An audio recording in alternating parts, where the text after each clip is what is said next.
RTV app వార్తల్ని క్షణాల్లో చదివే అవకాశం ఉంటుంది. ఒక న్యూస్ పేపర్, ఒక టెలివిజన్ ఛానల్ మీ చేతుల్లో ఎప్పుడు ఉంటాయి.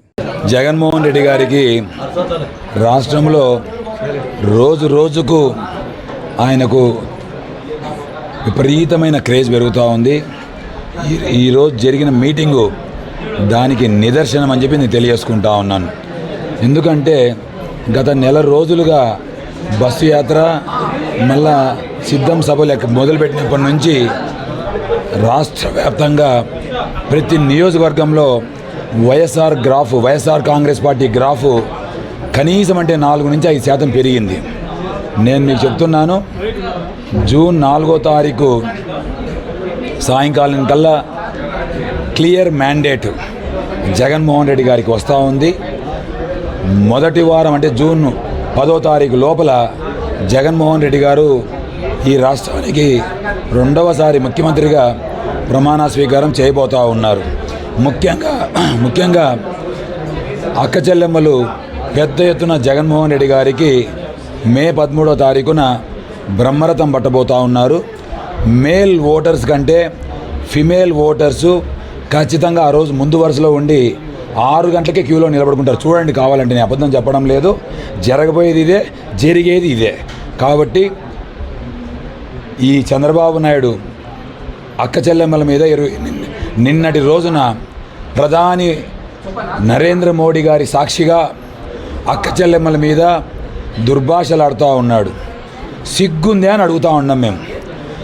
ఇంత వయసు వచ్చింది, 75 సంవత్సరాలు వచ్చింది, అక్క చెల్లెమ్మల మీద దుర్భాషలాడడం, అనుచిత వ్యాఖ్యలు చేయడం నీకు తగునా అని అడుగుతూ ఉన్నాం. దయచేసి ఇలాంటి మాటలు మాట్లాడేది మానుకోండి.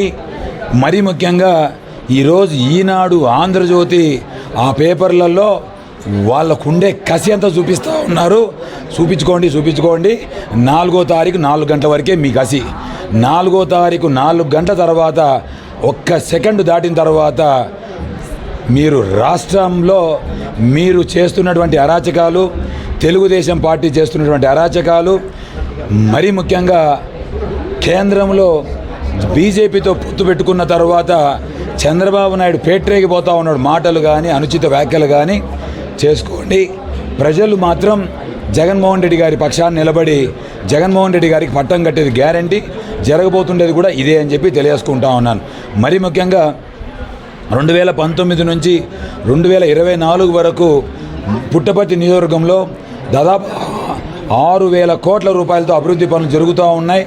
నేషనల్ హైవేస్ అయితేనేమి, గ్రీన్ఫీల్డ్ ఎక్స్ప్రెస్ అయితేనేమి, 193 చెరువులకు నీళ్లు నింపే కార్యక్రమం అయితేనేమి, అదేవిధంగా 26,000 ఇండ్లు కట్టే కార్యక్రమం అయితేనేమి, గ్రామాల్లో సీసీ రోడ్లు అయితేనేమి, గ్రామాలకు కనెక్టివిటీ రోడ్లు అయితేనేమి, పెద్ద ఎత్తున అదేవిధంగా ట్రాన్స్మిషన్ 3 ఫేజ్ ట్రాన్స్మిషన్ లైన్స్ విలేజెస్లో కూడా 3 ఫేజ్ లైన్స్ వేసి ప్రతి ఒక్క కన్జ్యూమర్కు ఎస్పీడీసీఎల్ ద్వారా 3 ఫేజ్ పవర్ ఇచ్చేదానికి మా ప్రభుత్వం సిద్ధమైంది. కాబట్టి ఈరోజు ప్రతి చోట ప్రజలు అభివృద్ధి అంటే ఇంత పెద్ద అభివృద్ధి ఆనాడు రాజశేఖర రెడ్డి గారి హయాంలో కూడా జరగలేదు, మేము చూడలేదు.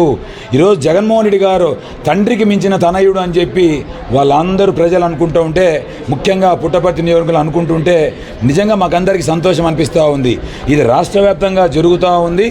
ఈ గుడ్డివాడైనటువంటి చంద్రబాబు నాయుడుకు, ఈ గుడ్డివాడైనటువంటి మా నియోజకవర్గంలో ఆయన ఉన్నాడు పల్లె రఘునాథ్ రెడ్డి అని, ఆయనకు ఇవన్నీ ఏమి కనపడవు. వాళ్ళకు కనపడేది ఎంతసేపు ఉన్నా రాజకీయాలు చేసుకోవాలి. 10 సంవత్సరాలు ఎమ్మెల్యేగా, 3 సంవత్సరాలు మంత్రిగా, 2 సంవత్సరాలు విప్పుగా ఉన్నటువంటి పల్లె రఘునాథ్ రెడ్డి ఒక్క చిన్న శాశ్వతమైన పని అంటే ఒక్క చిన్న శాశ్వతమైన చేయలేనటువంటి ఒక అసమర్థుడు పల్లె రఘునాథ్ రెడ్డి గారు అని చెప్పి